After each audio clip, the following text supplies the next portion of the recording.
Welcome to the Great Detectives of Old Time Radio. From Boise, Idaho, this is your host, Adam Graham. If you have a comment, email it to me, box13@greatdetectives.net. Follow us on Twitter at Radio Detectives and check us out on Instagram, instagram.com/greatdetectives. I do want to encourage you to check out our other podcast, in particular, The Amazing World of Radio. Tomorrow, a new series, Man of 1,000 Voices premieres, featuring two actors who could perform entire radio plays all by themselves. We'll be featuring such plays with either Paul Frees or Frank Graham. Check it out at The Amazing World of Radio, amazing.greatdetectives.net, and you can find all of the other podcasts that I do related to old-time radio and also public domain video theater over at greatdetectives.net. Well, now it is time for this week's episode of Mr. Chameleon. The original air date, April the 19th, 1950, and this one is the Insured Jewels murder case. Next, Mr. Chameleon and the Insured Jewels murder case.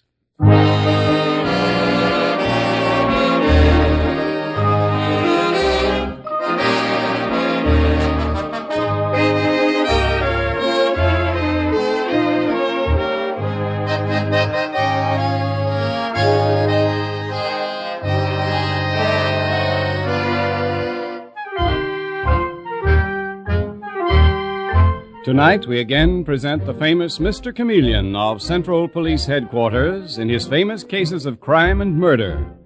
Brought to you by the makers of genuine Bayer aspirin. Mr. Chameleon, as you know, is the famous and dreaded detective who frequently uses a disguise to track down a killer. A disguise which at all times is recognized by the audience. Tonight, we give you Mr. Chameleon in the Insured Jewels murder case.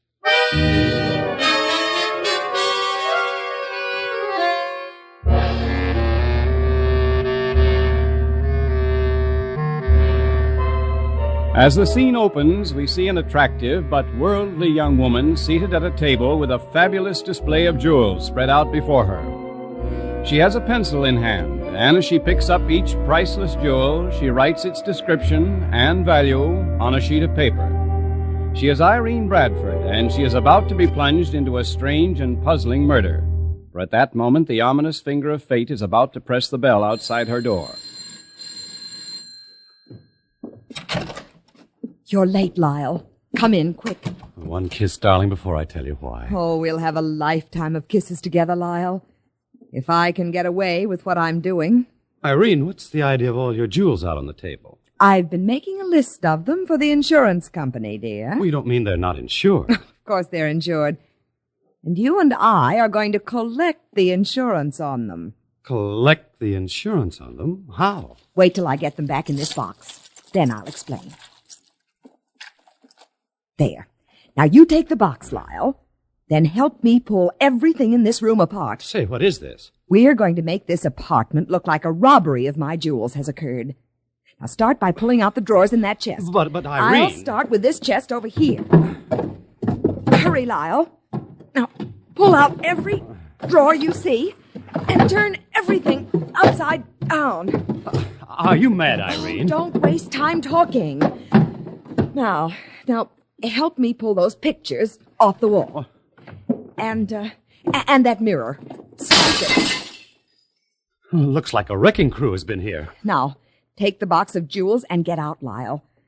My darling husband may come home any minute now. Jeffrey? Well, I thought he was out of town. No, he came back this morning. What do I do with the jewels? Take them to this address and give them to a man named Benedict.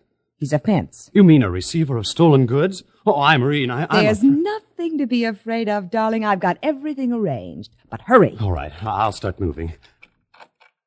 Watch out. Someone's at the door. I think it's Jeffrey. Oh, good heavens. Go out the back way. Wait for me at Benedict's. I'll be there very soon. Okay. At Benedict's. Irene! Irene! Oh, is that you, Jeffrey? Yes, open the door. You've got the bolt set. Are you sure you're Jeffrey? Of course. Open the door. Oh, Jeffrey. What's happened, Irene? I'm so frightened. Burglars have been here. Oh, did they hurt you? No, I wasn't here. I found the place this way when I came home. Well, it's a shambles. Did they get off with anything? Yes, they took all my jewels. What? Your jewels? Yes, all of them. But I'm not worried about them. Not worried about them? The jewels are insured. I'll get the insurance money and buy others. I'm afraid you won't, Irene. What?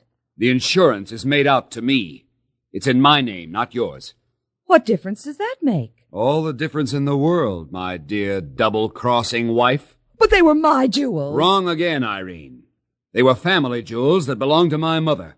I merely let you wear them. Oh, what a beast you are, Jeffrey. Maybe a beast, but not entirely a fool. You're a selfish, dreadful creature. That insurance money is mine. I'll sue you. Go ahead. I won't. Say, what's that list on the table? Why, I was making out a list of my jewels to give the insurance company. And what's this? Ambrose Benedict, Canal Street. Seems to me I read something about that man not long ago in the newspapers. I think he was arrested as a receiver of stolen goods. Why, I don't know where that paper came from. One of the robbers must have left it. If he did, darling, his handwriting is exactly like yours. Like mine? That's what I said, Irene. Like yours. It's not. It's not!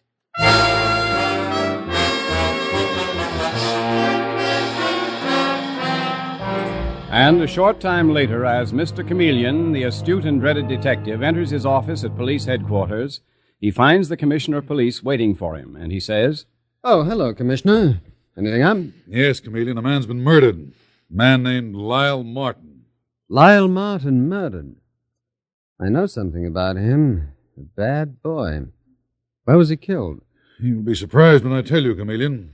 He was shot down practically on Ambrose Benedict's doorstep. Ambrose Benedict. The big fence? Mm-hmm. Well. I sent Detective Dave Arnold out there. He's waiting for you now. Good. Well, I'll go out there immediately, Commissioner. See you later. With the murderer, I hope, Chameleon. Good luck.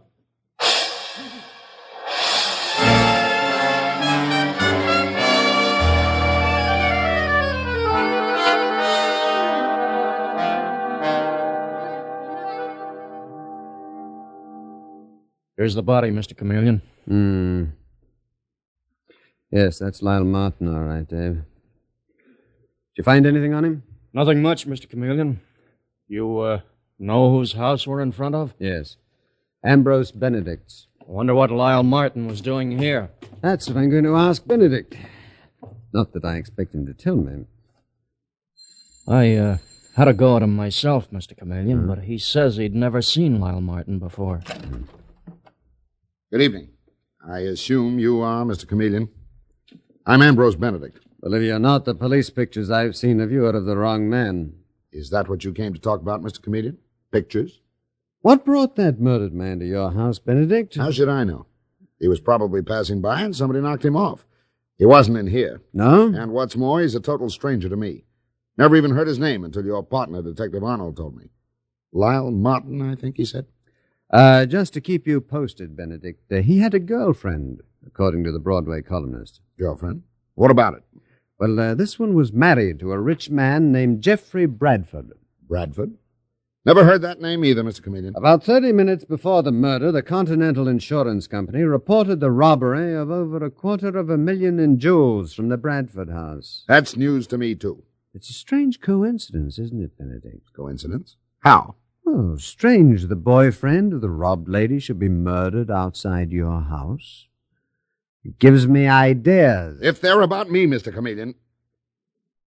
I've told you I don't know the murdered guy, I don't know the Bradford dame, and I don't know anything about any stolen jewels. Put it on a phonograph record, Benedict, and send it to me, will you? Good night.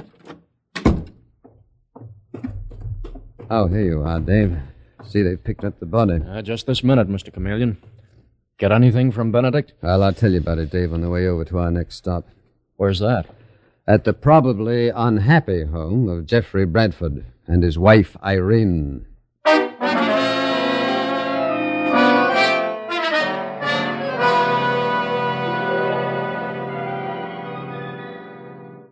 You're Mrs. Jeffrey Bradford? Yes, Irene Bradford. My name is Chameleon, and this is Detective Arnold. How are you?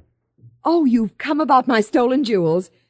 Well, you can see what the robbers did to the place, almost tore it to pieces. And every piece of jewelry I owned was stolen. Is your husband home, Mrs. Bradford? My husband? Why, yes, he just came home. Oh, then he was out.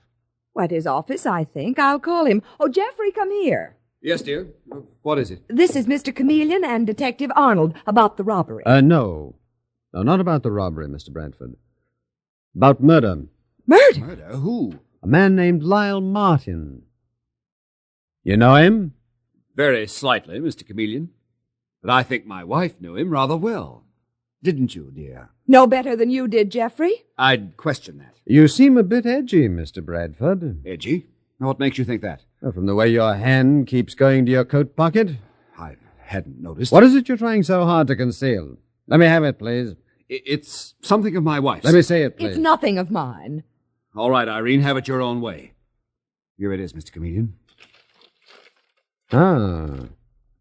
Ambrose Benedict, 1130 Canal Street. I don't know what it is, Mr. Chameleon. Well, it's the name of a notorious receiver of stolen goods, Irene, and the address where Lyle Martin was murdered. Now I'm beginning to catch on, Irene. Catch on to what, Mr. Bradford? Nothing. Oh, really? I know what he has in his mind, Mr. Chameleon. You know? He's trying to make you think Lyle Martin stole my jewels and was taking them to Ambrose Benedict to sell them. In other words, attempting to make you look suspicious? Certainly. Well, now, why should he do that? Strange way for a husband to act. Well, if you ask me... Irene, be quiet. You're getting hysterical. No, let her go on, Mr. Bradford. If you ask me, I think my husband and Lyle Martin made off with my jewels themselves and turned this place upside down to make it look like a robbery. What? Well, coming back to my first question, Irene, why should your husband have done that? Because he had my jewels insured in his favor for $200,000. That true, Mr. Bradford? Yes. But they weren't Irene's jewels. They were my mother's. Was the murdered man here this afternoon, Mr. Bradford? Not that I know of, Mr. Chameleon. Irene, was he? I've already told you I think he was. With my husband. That's a lie. Where were you when Lyle Martin was murdered, Mr. Bradford? I was at my office. You, Irene? Right here in this room, Mr. Chameleon. In due course, I'll give both you and your husband a chance to prove that. I can prove it all right, Mr. Chameleon. And I can, too. Well, if you can, you'll knock my theory of this murder into a cocked hat. What theory? Any cop the first day on his beat could see by looking at this room that the robbery was faked. No professional would tear a room apart this way, including pulling that mirror off the wall. Oh. Either one of you could have sent Lyle Martin to the fence Ambrose Benedict with the jewels and then murdered him there. Don't try that, Chameleon. It's only a theory, Mr. Brentford. Only a theory. We're having Ambrose Benedict's place searched now. Then I'll get my jewelry back, Mr. Chameleon. No, I'd not say that, Irene. Benedict is too smart to keep hot jewels in his house for the police to find. Oh, but... That's all for now. Good night. Come along, Dave. What a pair of turtle doves they are, Mr. Chameleon. Not nice people, Dave. A faked robbery, an eternal triangle, and a murder. With that fence, Ambrose Benedict in it up to his neck. Dave, there's one other important suspect in the case who hasn't appeared on the scene yet. Well, who's that? The murdered man's widow, Mrs. Lyle Martin. What? I didn't know he had a wife. Not only had one, but she was in the courts with him last year. And that's where we're going now.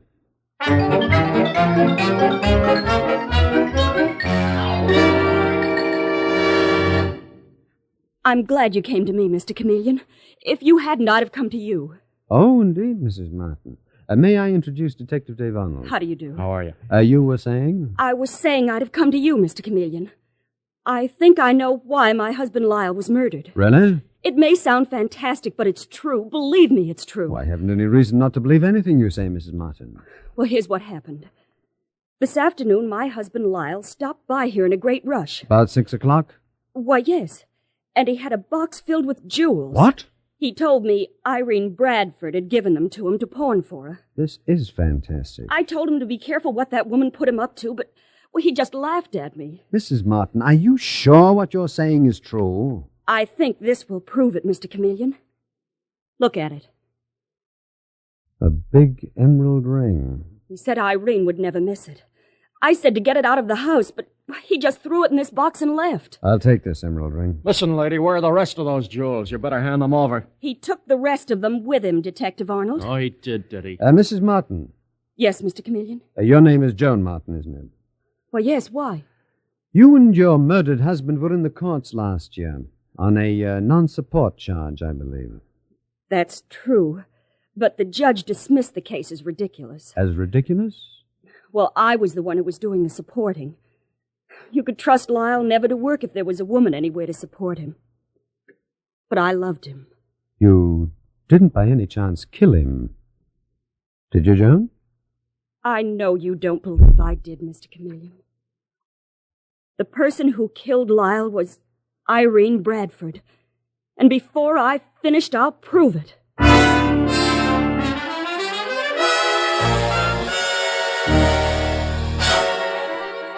Mr. Chameleon and the Insured Jewels murder case continues in just a moment.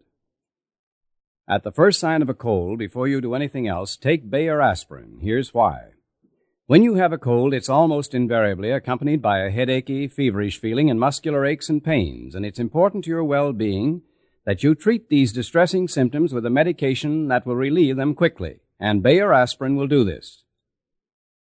No matter how you try to stop or shorten a cold, we believe that your own doctor will tell you that this is sound advice, and when you use Bayer aspirin, you'll discover why millions have followed this advice with remarkable results. For Bayer aspirin is ready to go to work in 2 seconds to bring you amazingly quick relief, to make you feel better.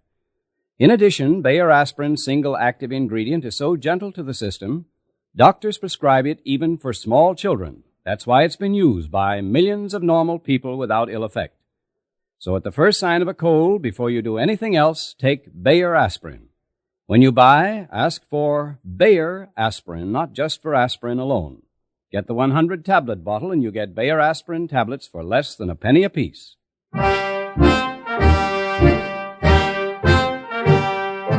And now back to Mr. Chameleon and the Insured Jewels murder case.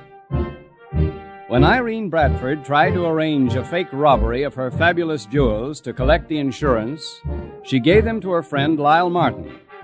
But a short time later, near the home of Ambrose Benedict, a notorious receiver of stolen goods, Lyle was found murdered and the jewels are missing.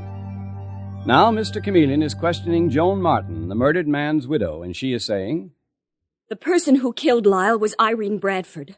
And before I've finished, I'll prove it. How, Mrs. Martin? When my husband Lyle was here with the jewels this afternoon, Mr. Chameleon, he told me he was going to meet Irene at the place he was pawning them. And I followed him there. And saw him meet Irene Bradford? Well, no, not exactly, but I'm sure Irene went there. That's not evidence, Mrs. Martin. It's surmise. But, it at least proves one thing. What, Mr. Chameleon? That you were on the scene of your husband's murder.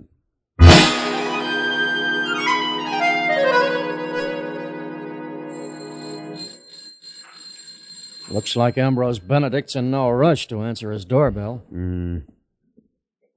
Here he comes now, Dave. Oh, it's you, Mr. Chameleon. I wasn't expecting you.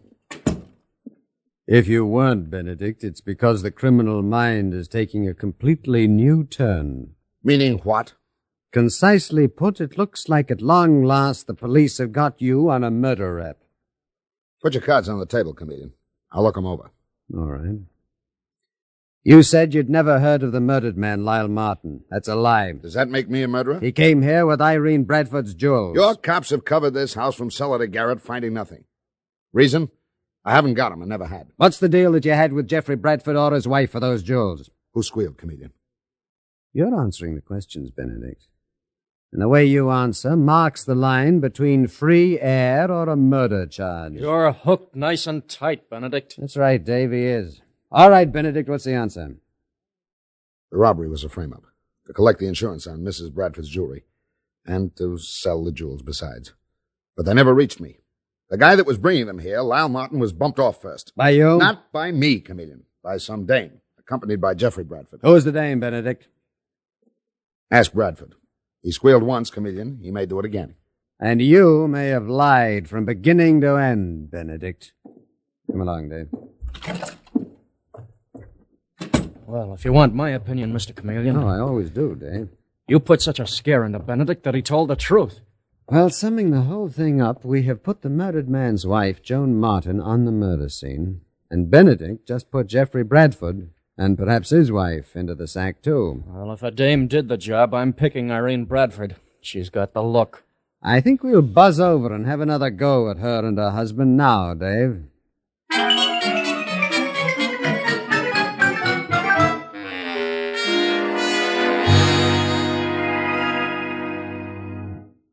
Well, Mr. and Mrs. Bradford, you'll both be pleased, I'm sure, to learn we've had the first break in the case. Break, you say, Mr. Chameleon? That's what Mr. Chameleon said, Jeffrey, dear. We've recovered the first of your stolen jewels, Mrs. Bradford. You've what?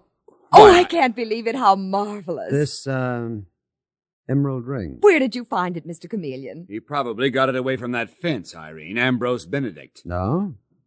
I got it from the murdered man's widow. From Joan Martin? I can't believe it. Yes, she told me that her husband, Lyle Martin, took it from the collection of jewels that you gave him, Mrs. Bradford, to dispose of for you. Dispose of for me? Why, that's the most ridiculous thing I've ever heard of in my life. Mr. Chameleon, I don't think it's as ridiculous as my wife says she thinks it is. I'm beginning to see it all now. She and Lyle Martin were making a fool of me. Really, Mr. Bradford? Well, they staged a phony jewel robbery on me, didn't they? Isn't that enough, Mr. Chameleon? It might be, if I hadn't obtained evidence that you were on the scene of the murder with a woman. If you're trying to plant Lyle Martin's murder on me and his wife Joan, Mr. Chameleon, you've got a long way to go. Oh, you were at the murder scene, Bradford. That's all I wanted to know at present. Mr. Chameleon. Yes, Irene? Has Joan Martin got the rest of my jewels? Well, she must have. You already got one piece, this emerald ring, away from her. But if she has, it puts the murder squarely up to her and your husband. I'll admit I was at the murder scene, Mr. Chameleon, but I didn't kill Lyle any more than you did. If you didn't murder him, what were you doing there, Bradford? Because what? Because I overheard my wife, Irene, and him tearing up this apartment and setting the scene for a fake robbery. Go on.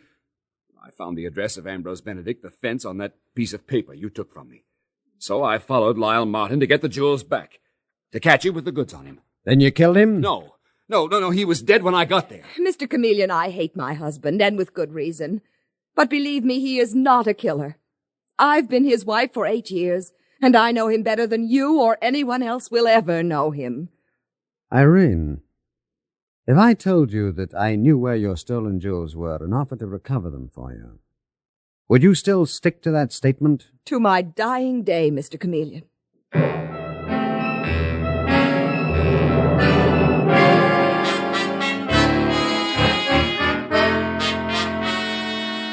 And the following morning, we see Mr. Chameleon in his office at police headquarters talking to Detective Dave Arnold, as he says, The answer to this case rests with who has the jewels. The ones Lyle Martin was carrying to Benedict's when he was murdered. The commissioner put over 200 of our best men on the job of finding them, and not a glimmer. They must be buried. Buried? You know what I mean, Mr. Chameleon. The murdered man's widow, Joan, could have them. Sure. So could Ambrose Benedict, or Jeffrey Bradford. Or his wife, Irene, Mr. Chameleon. Dave, you remember a character named Bull Spink? Well, sure. He used to be one of Ambrose Benedict's crew, but they're on the outs now. That gives me the flash, Dave. You're going to disguise yourself as Bull Spink? Exactly, Dave. And as Bull Spink, I think I'll get the murderer. It's my only chance.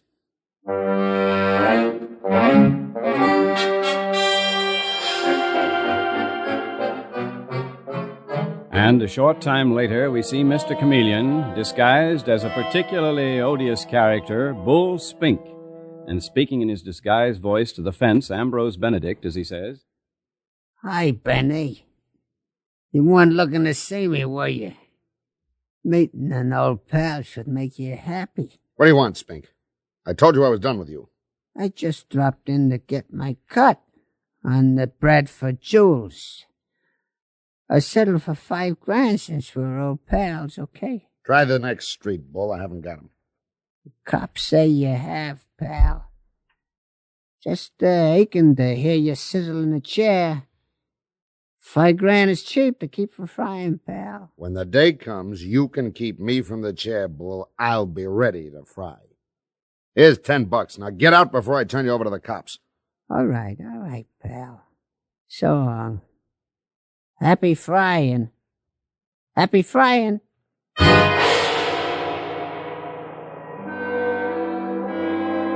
And a few minutes later, still in his disguise as Bull Spink, we hear Mr. Chameleon confronting Jeffrey Bradford as he says, That's right, Mr. Bradford. Bull Spink is the name. Who sent you here? Who sent you? Tell me. No cause for violence, Mr. Bradford, no cause. Nothing to hide. See, that's my nature. Ask anybody about Bull Spink. I asked you once. Who sent you here? Maybe your partner in the murder. Guy that I work for. Ambrose Benedict. Benedict is a crook and a criminal. Ain't you? You bumped Lyle Martin, didn't you? I'm not sensitive on things like that. I bumped a few myself. All I want is $5,000 for keeping quiet. I've got another way to keep you quiet. Easy, pal, easy does it. I also want the jewels that you're trying to collect insurance on. Me and my boss Benedict, we want them.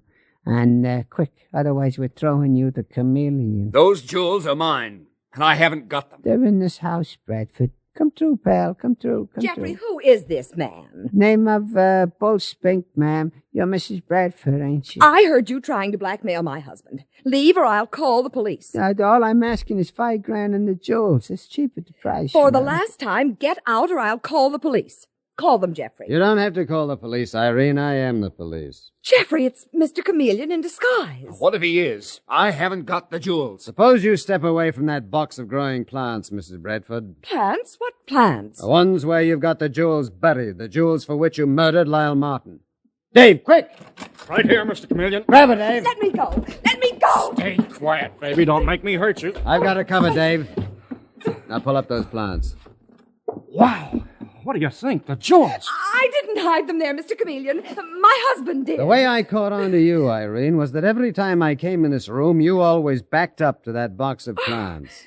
Well, you may as well tell me why you killed Lyle Martin and have it over with. You haven't a chance in a million. Well, after I gave him the jewels, my woman's instinct told me he was weak. I knew if he was ever cornered, he'd break and put me on the spot. So I met him in front of Benedict's and killed him. And took the jewels. All right, that's all, Dave. Charge you with murder.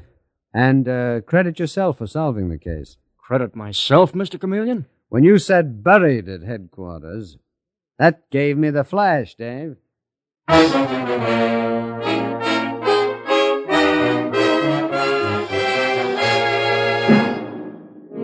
And with these words, Mr. Chameleon concludes tonight's murder case.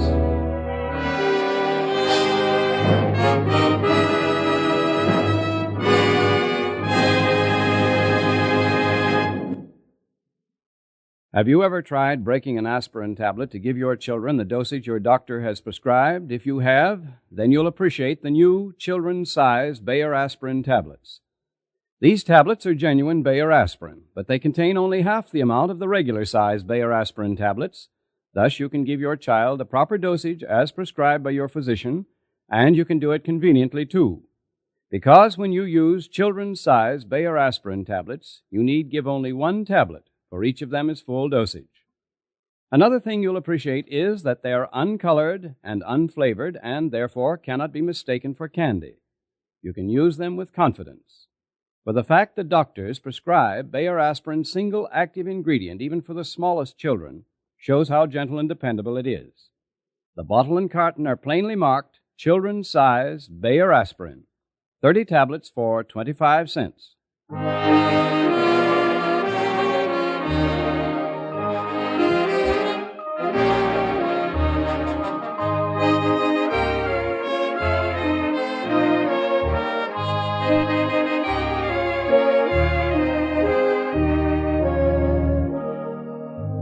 Listen next Wednesday night at this same time for Mr. Chameleon, the man of many faces, in The High Cost of Living Murder Case. The part of Mr. Chameleon is played by Carl Swenson, with dialogue by Frank Hummert from the original story by Frank and Ann Hummert. Music directed by Victor Arden. Your announcer is Howard Claney.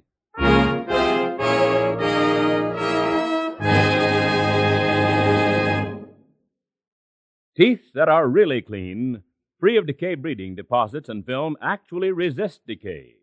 That's why the only sensible way to help prevent tooth decay is to keep your teeth thoroughly clean at all times. And there's no dentifrice you can get that cleans teeth like powder. It's the best way that you can get your teeth really clean. Famous Dr. Lyon's tooth powder almost instantly helps remove the deposits and film that are breeding places for bacteria that cause tooth decay.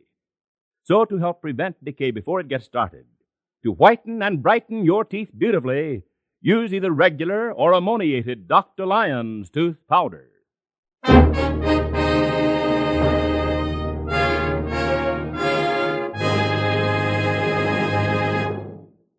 Listen for Mr. Chameleon in The High Cost of Living murder case next Wednesday night at this time. This is CBS, the Columbia Broadcasting System.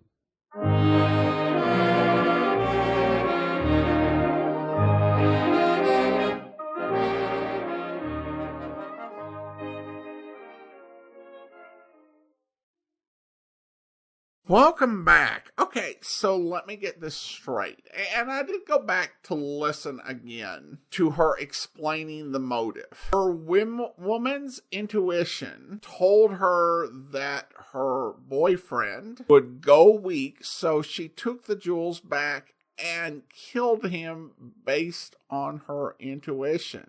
I mean, we're going with that, apparently. Women's intuition as a murder motive. I mean, I'm trying to imagine, how that came about. I mean, wasn't a case where the Hummerts were talking this over and, Frank says, okay, so I'm writing the dialogue for Mr. Chameleon, and what should the motive be? And Anne just sits back and says, okay, here it is. She was sitting in the apartment thinking, and she found herself suddenly unsure.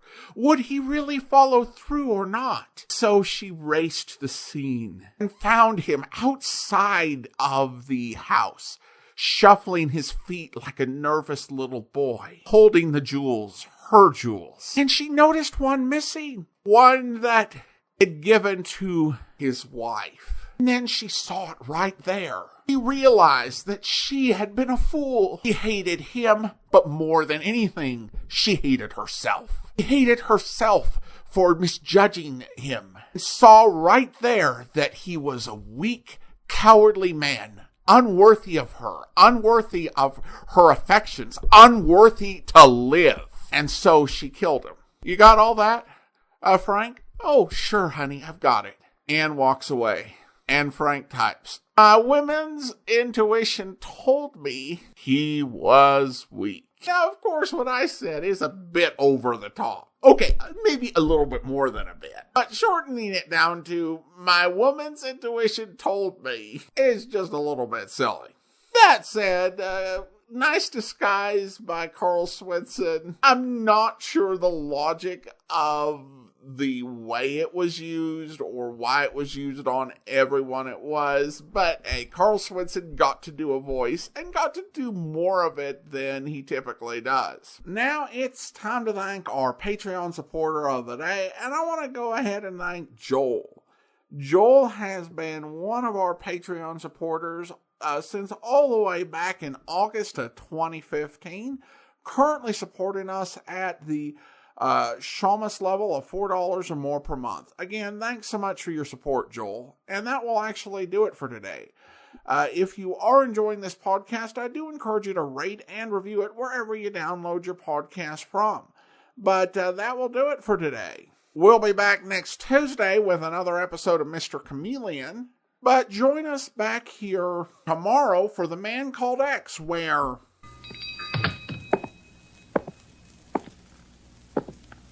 How do you do, I'm sure. I'm looking for a Mr. Santos. Would you by any chance be him at... like I was saying, I got here a beautiful deluxe edition of a Bible that's worth maybe $50,000. Hey, why do you sit there looking at me like that, huh? Why do you... Oh, you're dead. You're dead. Let me out of here. Let me... Help! Mr. Drake! Help!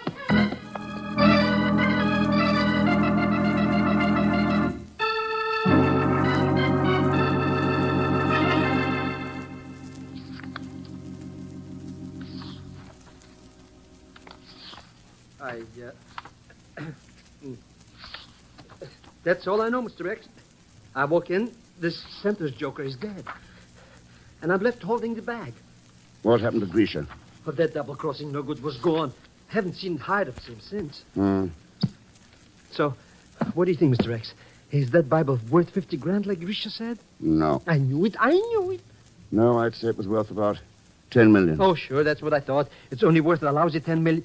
10? I hope you'll be with us then. In the meantime, do send your comments to box13@greatdetectives.net.